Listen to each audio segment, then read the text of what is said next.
Olá, pessoal, queridos seguidores, YouTube, Instagram, internet, celular, smartphone, aqui que nos acompanham, Conversando com Maíse, projeto da Comunhão Espírita de Brasília, sempre na sua telinha há 4 anos, e nosso querido Leandro Carraro, Maíse Braga, semanalmente aqui, nessa época também tão linda, né? Que é a época de final de ano. E o tema de hoje, ninguém vive só. E aí, eu lembrei que eu tinha visto um texto no livro Fonte Viva, né, que é do Emmanuel, psicografado pelo Chico, e eu fui pesquisar. E eu achei. E ele diz assim: a árvore que plantas produzirá não somente para a tua fome, mas para socorrer as necessidades de muitos. A luz que acendes clareará o caminho não apenas para os teus pés, mas igualmente para os viajadores que seguem ao teu lado. Assim como o fio d'água influencia a terra por onde passa, as tuas decisões inspiram as decisões alheias. Milhares de olhos observam-te os passos, milhares de ouvidos escutam-te a voz, e milhares de corações recebem-te os estímulos para o bem e para o mal. Ninguém vive para si, assevera-nos uma divina mensagem. Queiramos ou não, é da lei que nossa existência pertença às existências que nos rodeiam. Vivemos para as nossas famílias, nossos familiares, nossos amigos e nossos ideais.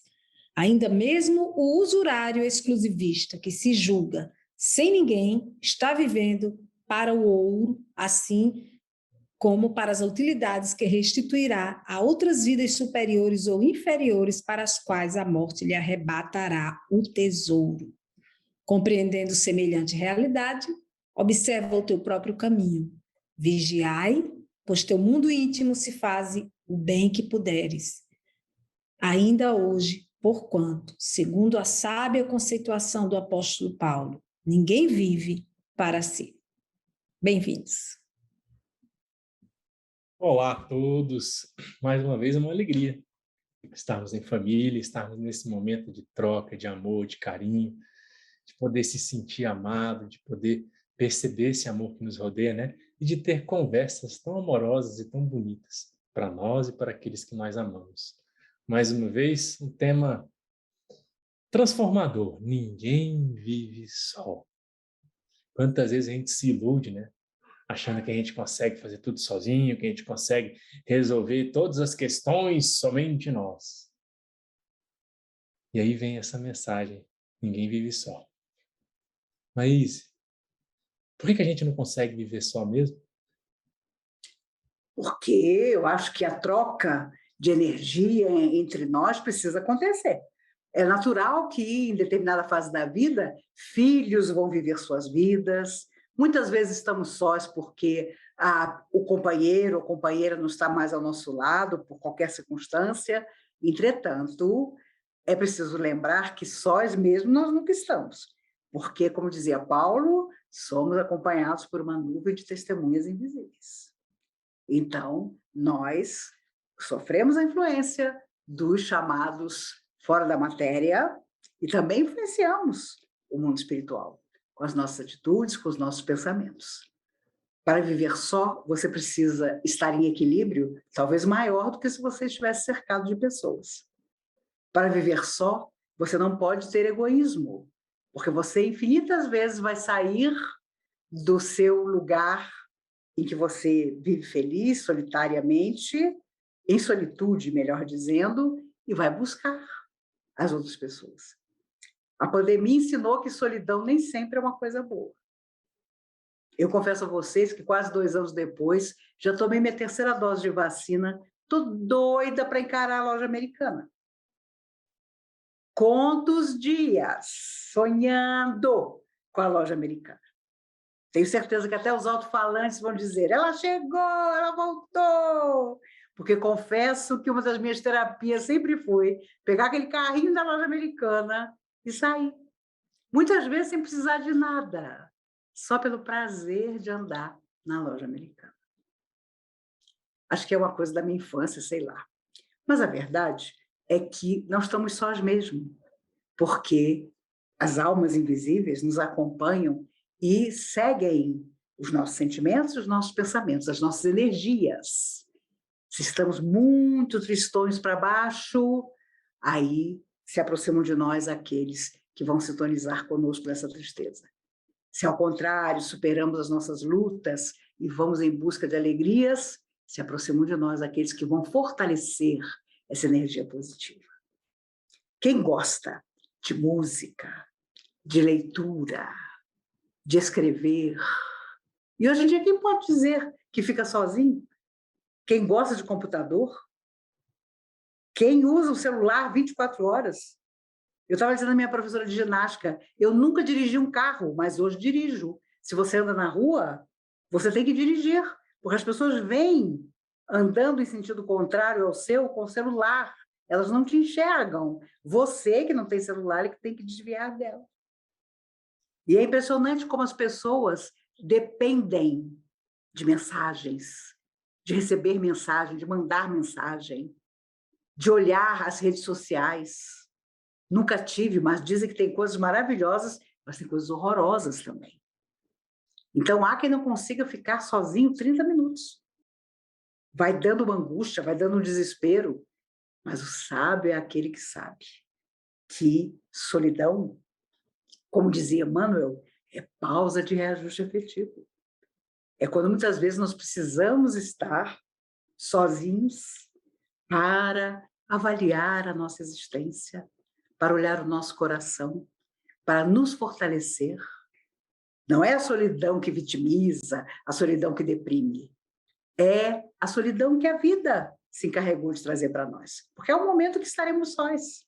Aliás, no momento da nossa desencarnação, podemos estar cercados, mas o instante final, estaremos sós. Alguém nos virá buscar, é verdade. Mas, assim como na hora do nosso nascimento, na hora da nossa partida, alguém nos receberá, mas, olhando para trás, com certeza, os nossos melhores momentos terão sido aqueles em que tivermos estado com as outras pessoas, doado o nosso melhor, interagido, olho no olho. Vocês sabem todos que eu detesto, e não escondo, gravar palestra por computador. E, graças a Deus, esse momento está terminando. Porque é terrível você não sentir a energia do outro à sua frente. É difícil demais quando você não pode conversar com alguém que precisa que você o ouça. Porque o computador não traz nada disso. E, por isso, nunca estamos sós de verdade. Porque os nossos pensamentos estão conosco, porque eles são muitas vezes introjetados em nós por aqueles que nos amam ou aqueles que não nos amam. Mas já que não estamos sozinhos, busquemos a companhia do outro com a melhor qualidade do mundo, da melhor maneira, para que sejamos sempre os melhores companheiros a todos aqueles que nos procurarem. É ou não é? É isso aí. Uma vez a gente falou aqui, e tem outros programas também, que depois da pandemia do Covid, ia vir a pandemia emocional, né, das doenças emocionais, que elas nunca tiveram tão em alta, tanto que os psicólogos, coitados, estão sofrendo, a própria filha da Maísa, a agenda não cabe, né? E aí a gente vê, como vimos no programa anterior, o medo por estar feliz, o medo de ser feliz, o medo de sair de casa. E muitos e-mails nesse mesmo tema. Fica até repetitivo, mas a gente tem que conversar sobre isso. Um amigo, querido seguidor nosso, escreveu assim: querida Maíse, sou frequentador da Comunhão Espírita de Brasília e acompanho suas palestras há alguns anos. Gostaria, se possível, de uma orientação. Tenho um diagnóstico de transtorno bipolar. Minha vida está perfeita, mas eu sinto angústia constante, como se estivesse sempre diante de uma tragédia. Pequenos problemas me derrubam. Há muito eu peço a espiritualidade, serenidade, paciência. Eu sei que o passado cobra e as más decisões dessa existência também cobram. Mas será que os espíritos amigos teriam alguma palavra amiga para uma situação dessas? Leandro, confessa que você também é bipolar. A cara do Leandro ainda foi pensar para ver se ele era. Gente, atualmente, todo mundo é bi ou tripolar. Uhum. Essa é que é a verdade.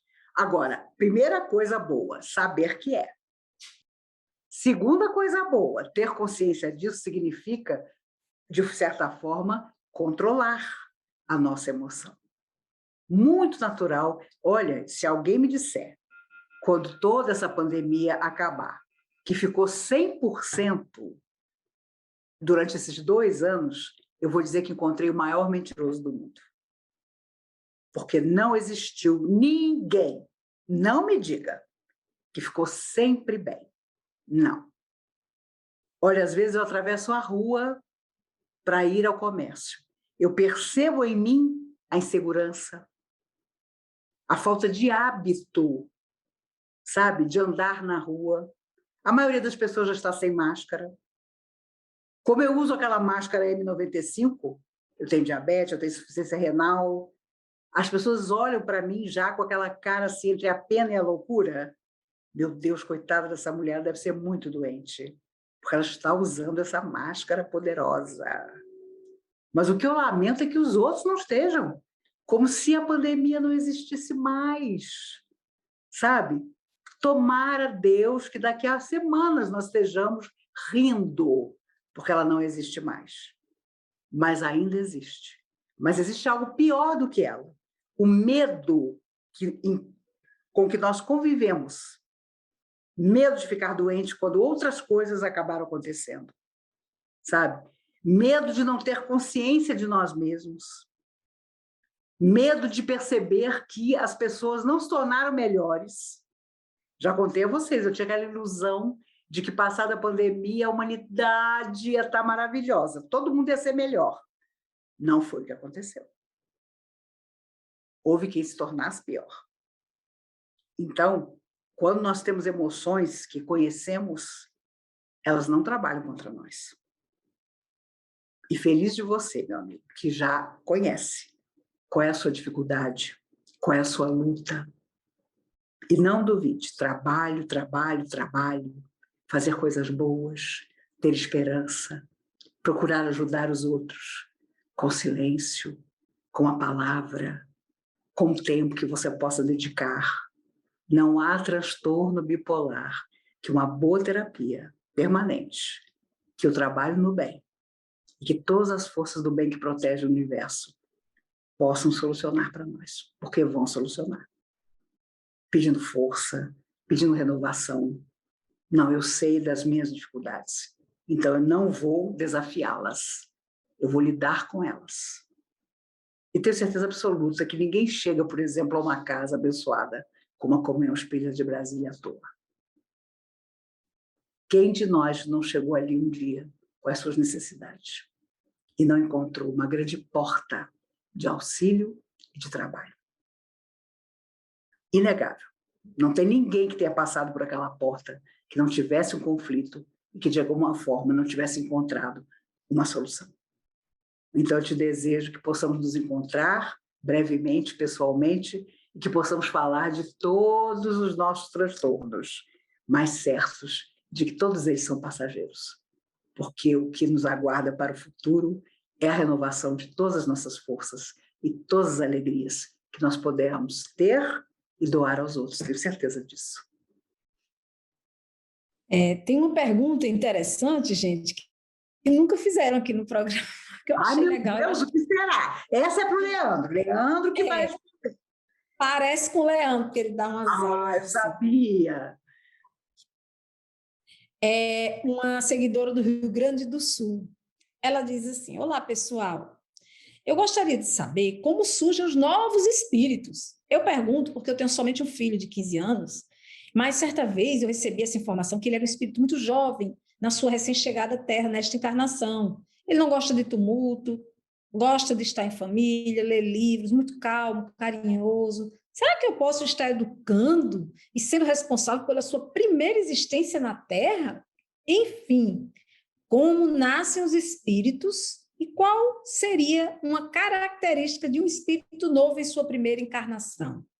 Acho que Manuel Filomeno de Miranda fala alguma coisa, então vamos lá. Leandro, você que é tão novinho, responde. Aí brincou, aí puxou mesmo, puxou o tapete, como diz o negócio. Mas vamos lá, vamos tentar responder, vamos tentar ajudar, né? Bom, como surgem os espíritos, aí a gente tem que pegar e ler os livros do Pentateuco do Kardec, lá tem explicações, e a gente consegue ter passar ideia, ter uma noção de como isso surge.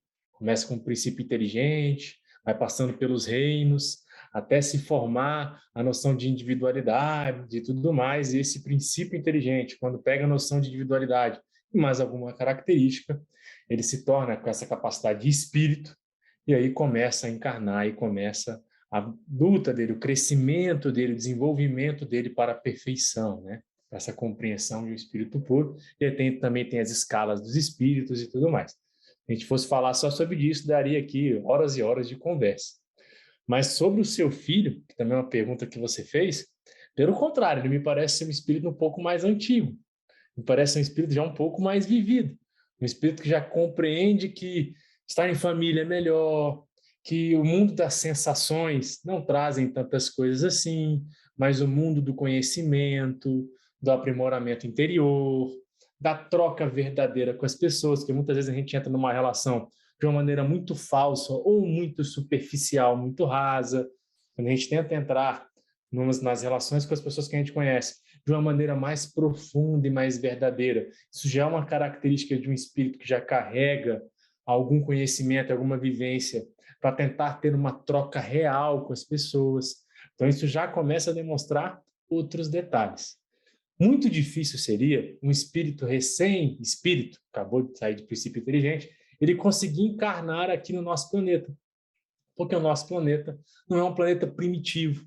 E, normalmente, nas primeiras encarnações nossas, nós vamos para o planeta primitivo e tudo mais, para ir compreendendo, ir evoluindo a nossa compreensão, ir evoluindo os nossos entendimentos, até que a gente chegue no planeta de provas e expiações, vai evoluindo, aí vai para o planeta de regeneração e vai evoluindo, evoluindo e assim por diante. Então, seria muito complicado ter aqui na Terra, não quer dizer que não possa acontecer, né? Eu também não posso dizer, mas seria uma exceção da exceção que um espírito recém-formado, espírito, né, conseguisse estar aqui encarnado conosco na Terra, no planeta Terra, nesse prezado momento. Tá? Então, isso ele poderia, após algumas encarnações, estar aqui, sim, tranquilo, é evolução. Uns evoluem mais rápido, outros evoluem mais devagar, é uma escolha que nós temos. É uma escolha. Mas todos nós vamos chegar à perfeição, cada um no seu tempinho.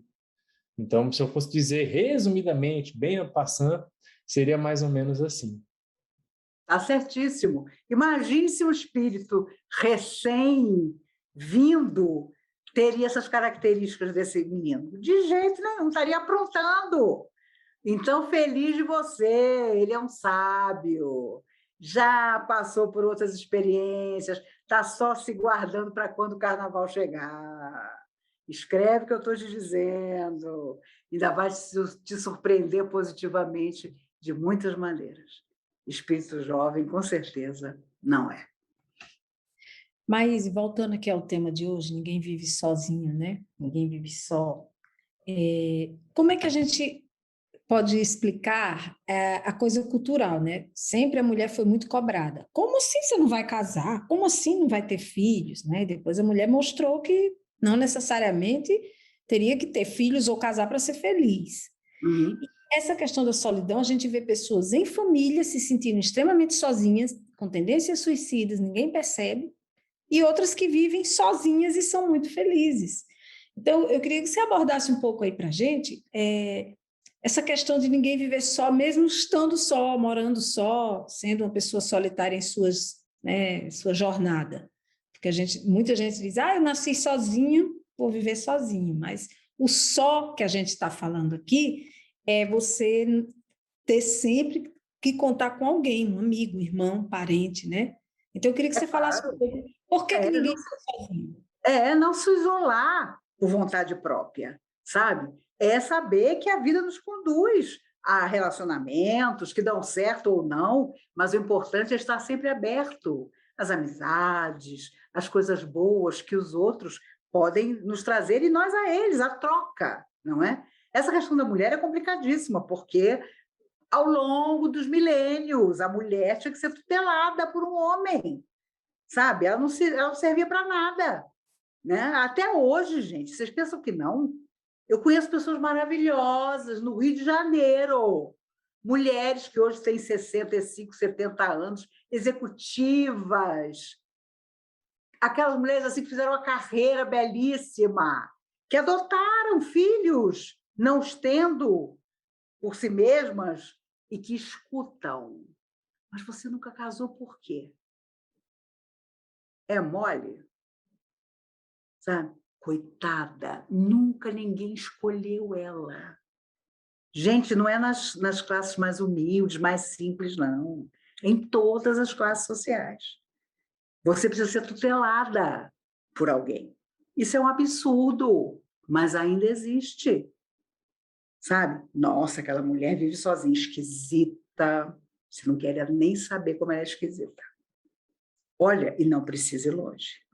No Afeganistão, agora, com tudo isso que houve, que os talibãs tomaram o poder de novo, quem pôde fugiu. E uma juíza, uma jovem de 31 anos, conseguiu fugir com a família para os Estados Unidos.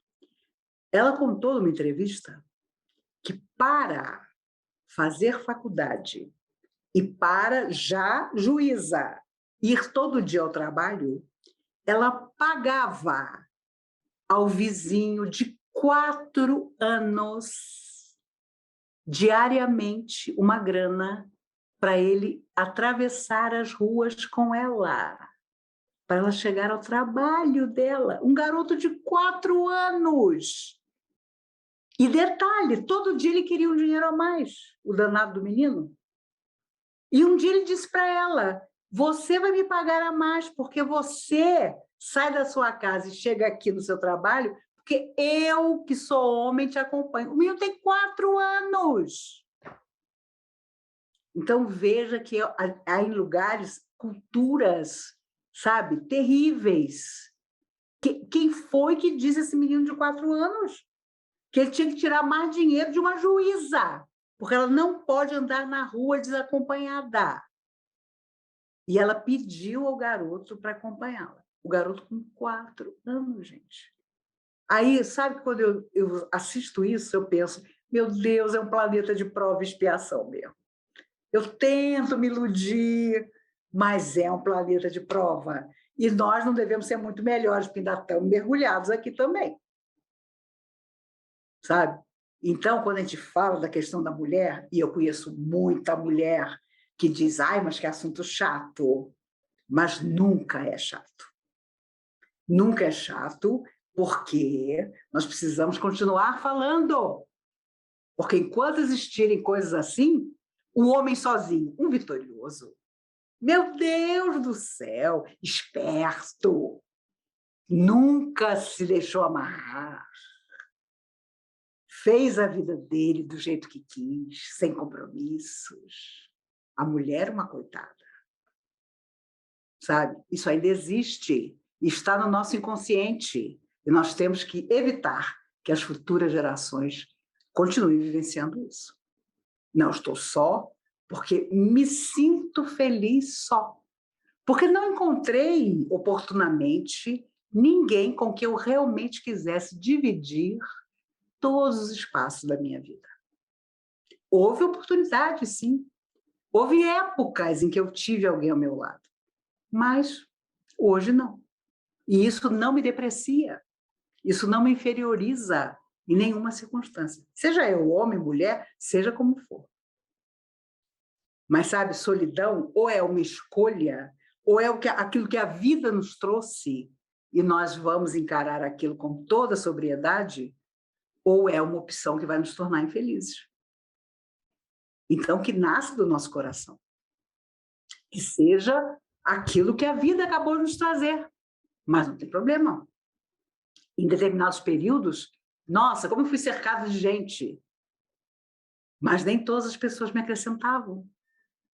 Então, chegou uma hora, né, que eu percebo... A minha filha, só tenho Mariana de filha, fica horrorizada quando eu digo isso, mas você sabe qual é o meu desejo? Juro por Deus. Se eu ficar muito lelé da cuca, é morar num lar de idoso, com radinho de pilha, do jeito que eu gosto de conversar, com 3 meses eu vou virar gerente do negócio. Mas por quê? Porque eu vou estar junto de gente da minha idade, ou até mais velha do que eu, que tem as mesmas lembranças do que eu tenho, sabe? Eu sou de 1957, parece que faz 300 anos que eu nasci. Então, tudo é questão de escolha. Quando você diz para uma pessoa de 85 anos, você não pode morar sozinha. Não, você está super bem, mas, coitada, não pode mais. Você está diminuindo a pessoa. Se a pessoa é perfeitamente lúcida, minha Nossa Senhora. E há outro problema na nossa sociedade. A mídia traz aquele cara de 95 anos que atravessa o Canal da Mancha nadando. E se você tem 70 e não consegue, você é uma barata. Porque olha lá o cara de 95 anos atravessando o Canal da Mancha. Aí é que você se sente mesmo horrorosa. Sabe? Então, meu Deus, quanta coisa nós temos que fazer ainda para esse planeta realmente ser um planeta que vale muito a pena. Ele vale a pena porque não tem jeito. Os nossos negócios estão aqui e nós temos que solucioná-los. Mas se Deus quiser, se nós voltarmos para a Terra, porque eu tenho esperança que nenhum de nós precise voltar, nós vamos encontrar uma Terra renovada. Mas para isso, nós temos que nos renovar, deixar a lembrança dessa renovação no coração dos que vierem depois de nós e dizer sempre: nunca estou só. Jesus não caminhou sozinho, mas quem foi que ele buscou? Aqueles homens humildes, rudes. Os calos nas mãos dos pescadores não deixavam que eles tivessem devaneios.